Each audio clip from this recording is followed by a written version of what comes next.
Hello and welcome back to America's Show with Ali Samarco. I'm your host, Ali, and if you know me, you know that I used to be a Republican. Yup. And so today I want to talk a little bit more about my transition from MAGA to Democrat and what my mindset was like going through that process. Yes, it's scary and it's kind of embarrassing, but I think it's important to keep talking about this so other people know that it's okay to change your mind, especially when you're presented with new information. So let's get started. Like I said, I used to be a Republican, and I didn't just vote Republican. I loved Donald Trump. I thought he was hilarious, hateful rhetoric and all. I thought liberals were soft, and their outrage made me laugh. They weren't in on the joke, but I was. Somewhere along the way, I lost any empathy for people who didn't talk, vote, or live the way that I thought that they should. They didn't understand what it meant to be American, but I did. Of course, that's only because I was white, blonde, and raised in a wealthy suburban neighborhood in Northern Virginia.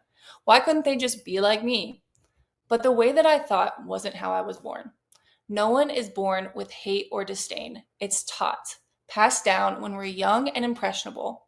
That's why so many people end up parroting the politics of their parents. Because most people's worldviews aren't shaped by facts, they're shaped by the people closest to them. As a teenager, I spent hours in the car listening to conservative talk radio. Rush Limbaugh, Sean Hannity, and Mark Levin, the big three. I watched Bill O'Reilly's nightly show. That might sound like a typical lineup for a 65-year-old, but I was 14. If you can imagine what it's like to be a 14-year-old hearing that Barack Obama was born in Kenya, was secretly part of the Muslim Brotherhood, and had wormed his way into the presidency to destroy America from within, then you can imagine what it was like to be me. The conspiracy theories ran deep. Michelle Obama was secretly a man. The Sandy Hook shooting was a hoax. The grieving families were just crisis actors. I spent hours watching YouTube videos about these conspiracy theories, and they sent me down a rabbit hole. And I know there's other people just like me. I truly believed them, and I was horrified. How could the Democrats have let this happen to our country? So I put my fear into action. I started volunteering and knocking doors for Republicans. In 2012, I got involved in Ken Cuccinelli's governor's campaign in Virginia, ironically against Terry McAuliffe, who I'd end up working for nearly a decade later. I became vice president of my high school's Young Republicans chapter. I interned at the Arlington County GOP headquarters. I was all in. So when the 2016 election rolled around, I was ready to fight. My candidate was Ted Cruz, and I couldn't stand Donald Trump at first. I thought he was vulgar and unserious, and I was sure that Ted Cruz was a man of principle. Yes, I know what you're thinking. But somewhere along the way, I started laughing at Trump's insults. I told myself it was just entertainment. I told myself he was just trolling the libs. It didn't matter that he mocked people with petty nicknames, insulted women, or used racist rhetoric because he was going to shake things up. He was going to drain the swamp and he was going to burn it all down. And I loved it. I proudly voted for Donald Trump in November of 2016. And just a couple months later, I drove up from college to attend his inauguration in DC. When scandals hit, I buried my head in the sand. When the first impeachment happened, I shrugged it off. It was a witch hunt, right? I was addicted to the outrage cycle. Every liberal meltdown felt like a victory. I thought, we're finally winning. But winning what exactly?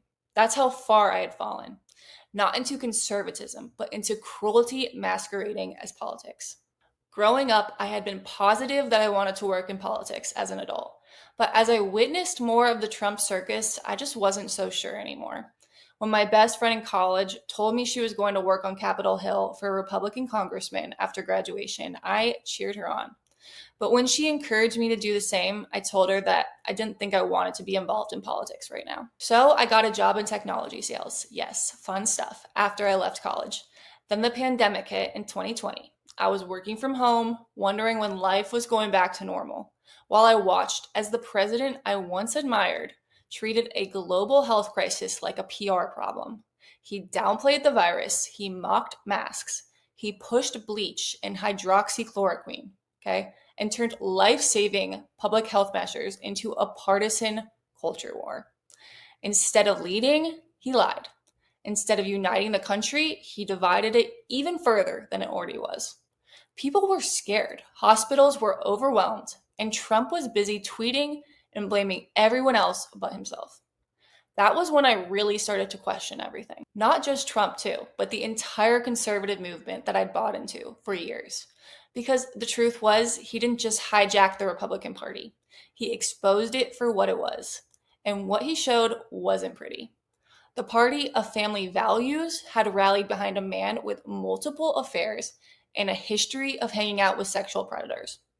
The party of fiscal responsibility was handing out tax cuts for billionaires and running up record deficits. They still are to this day. The party of law and order cheered as he tried to overturn an election and unleashed a mob on the Capitol. It turned out that they didn't care about character or integrity. All those values that I thought we stood for were nowhere to be found. If any of them did care, it didn't matter.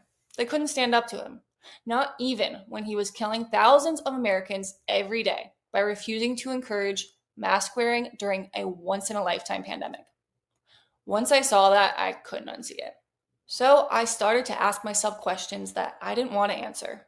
Why was it so easy for me to laugh when people were upset? Why did I see empathy as weakness? Why did I think that people who didn't grow up like me deserved less? Those questions didn't get answered overnight, but I started to listen to the people that I used to make fun of.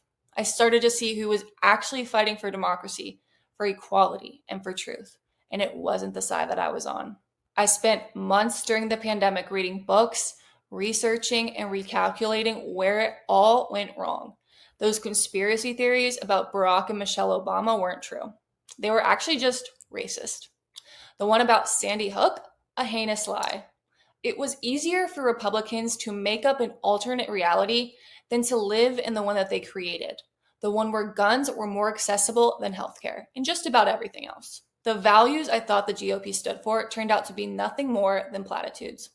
They love to preach family values, but when it comes to actually supporting families through things like paid leave or affordable childcare, birth control, IVF, or adoption rights, they're nowhere to be found. They don't walk the walk, they just talk. Democrats, on the other hand, are doing the work. They're the ones pushing to make family planning accessible, to expand paid leave, to fund public schools, to lower childcare costs, and actually reduce the number one killer of kids in America, gun violence. Meanwhile, Republicans are busy banning books and attacking LGBTQ children. If you care about families, the choice isn't even close. If you care about religious freedom, the kind that protects your right to worship how you want and your neighbor's right to not be forced into your beliefs, the choice isn't close.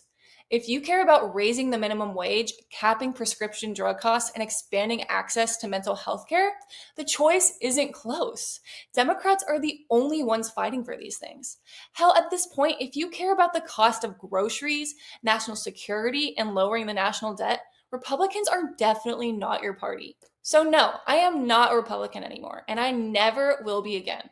Because once you see the truth, you can't unsee it. It isn't about left or right anymore. It's about reality. It's about who's actually trying to solve the problems and who's just making noise.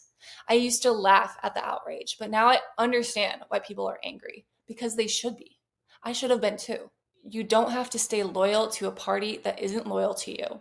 I got out and I'm so glad I did.